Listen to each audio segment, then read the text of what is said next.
Hello mga ka-schoolmates! Isa na namang umagang kay ganda sa ating lahat. At para sa pagpapatuloy ng ating aralin, ang featured subjects natin for today ay Math and English.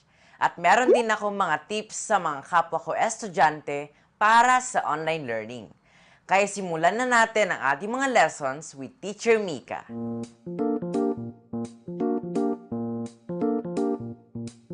Good morning, kids! This is Teacher Mika. How are you today? Good!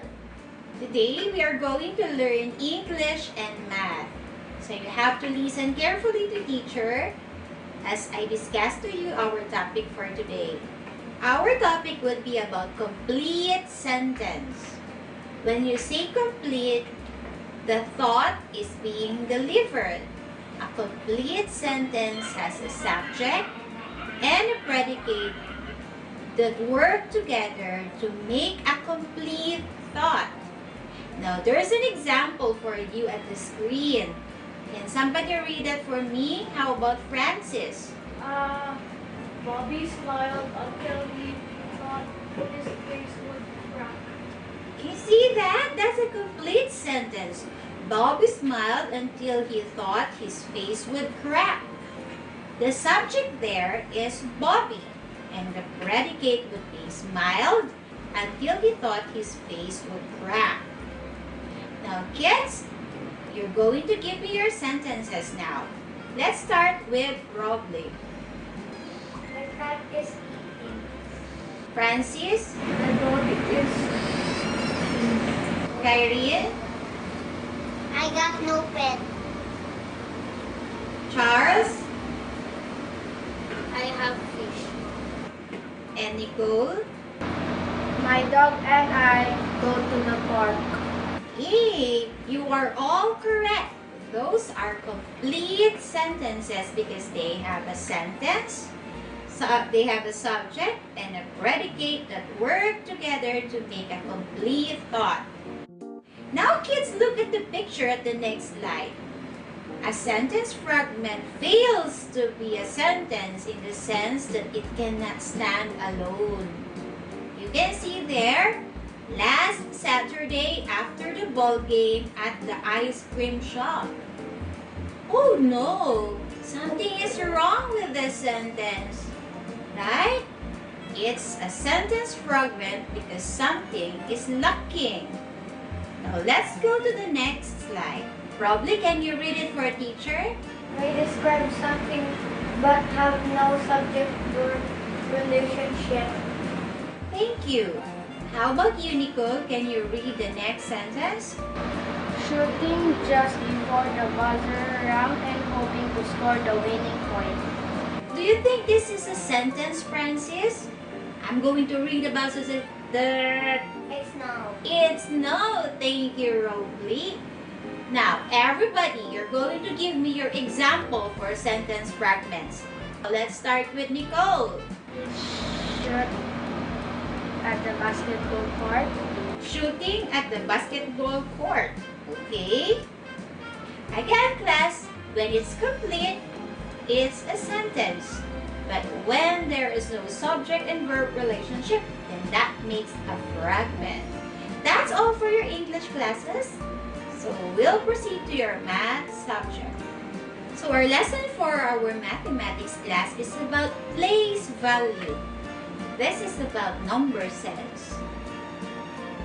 You can see there the blocks. What does the first figure stand for? Thousands.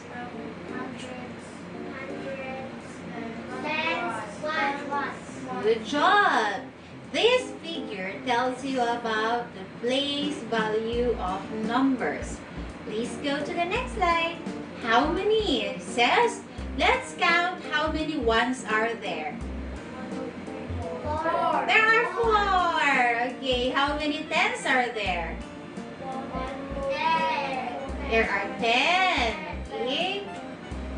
How about in the hundreds?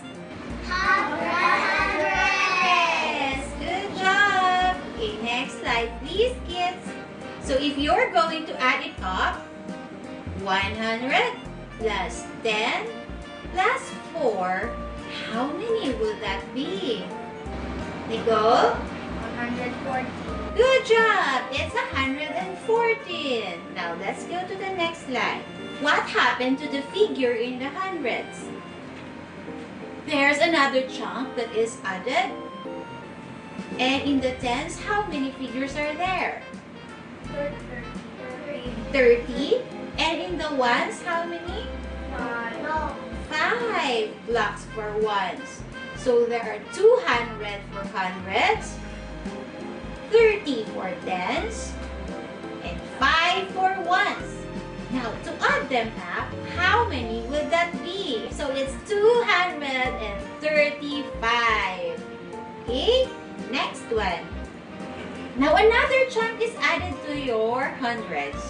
Avery, try this. How many would that be? The answer is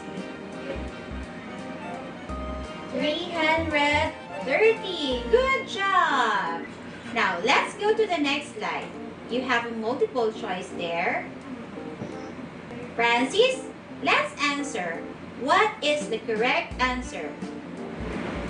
300 plus 20 plus 7. Good job, Francis. It's 300 plus 20 plus 7. Nice one! Always remember the place values. We have hundreds, tens, and ones. Now for your homework, you can check on your blue book and a teacher uploaded something for you there. Have a nice day! Bye-bye! Bye-bye. Thank you, Teacher Mika. At ngayon naman, ito na ang mga tips na pwede niyong gawin para sa online learning. Una, mag-set up ng study area. Pumili ng isang lugar sa inyong bahay kung saan ito ay tahimik, may sapat na ilaw at tamang ventilasyon. Mag-set up ng comfortable na puan at lamesa na maaring patungan ng inyong gamit. Pangalawa, ihanda ang mga kailangan. Dahil ito ay online distance learning, mahalaga na mayroon kang magagamit para makakonect online gaya ng desktop, laptop, or cellphone. Kakailanganin din natin ng internet connection, earphones, o headset. Hindi rin dapat nating makalimutan ang mga aklat o modules, pati na rin ang ballpen at notebook para sa pagsusulat ng notes. Tandaan, di dapat maging bago ang mga gamit. Matuto tayong maging resourceful at mag-recycle upang makatipid. Pangatlo, gumamit ng planner or to-do list. Mahalaga na gumawa ng listahan ng mga bagay na dapat may sa katuparan. Sa pamamagitan ng planner or to-do list, mas madali makita ng deadline ng proyekto o takdang aralin. Bumuo ng routine na susundan araw-araw. Pang-apat, maglaan ng oras para sa pagpapahinga. Mainam para sa mga online learners na magpahinga kahit na 20-30 minutes para ma-refresh ang isip at maibsan ang pagod. Tandaan, gumamit ng timer upang masunod ang nakalaang oras at ang daily routine. At panglima, manatiling konektado. Ang participation at koneksyon ng bawat isa bilang mag-aaral ay mahalaga.